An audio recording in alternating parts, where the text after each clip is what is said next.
mogoče kakšne ukrepe pripravljate še v drugem tednu? Torej, v preteklem tednu smo že poslali Slovenske ljudske stranke poziv vladi naj takoj jasno, glasno, odločno, etično in moralno se odzove na zeleno luč italijanske vlade, da se spet postavijo projekt terminal državne, torej plinski terminal, pod kateremu tako okoljevarstveniki kot vsi živeči v Istri nasprotujemo. Ta terminal je bil poguba ne samo iz varnostnega vidika, z okoljskega vidika, temveč tudi z gospodarskega vidika, kajti vemo, da če rečem že ekološko bombo, kot je ta naš Tržaški zaliv z vso obremenitvijo te težke industrije, ki je tu locirana že desetletja, ne sodi.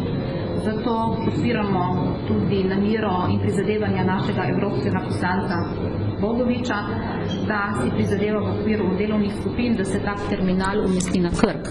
Torej tam, kjer ne nasprotujejo, kjer ni teh problemov in seveda je potem po korist vsem trem državam, tako Italiji, Hrvaški in Sloveniji. Boste mogoče povzeli še kakšne ukrepe, če se ne bo nič premaknilo, in po drugi strani tudi iz sosednje Hrvaške prihaja neka zelena luč, torej za pripravo novih vrtin za črpanje nafte, kar bi verjetno precej ogrozilo prav tako celotno Jadransko morje. Torej, ta Tržaški zaliv je naš skupni evropski prostor, to je naša skupna dediščina in do njega se moramo obnašati evropsko.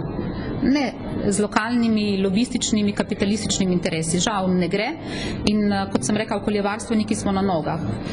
Jaz kot članica Slovenske ljudske stranke pa pričakujem močno pomoč našega evropskega poslanca Bogoviča, da bo pri vseh inštitucijah na ravni Bruslja ukrepal in nam pomagal seveda v zaščito vseh interesov, ki jih ima tukaj naša država Slovenija, in se prizadeval za umestitev tega plinskega terminala povsem na drugo lokacijo. Mogoče pripravljate še kakšne druge akcije? Bo to edina?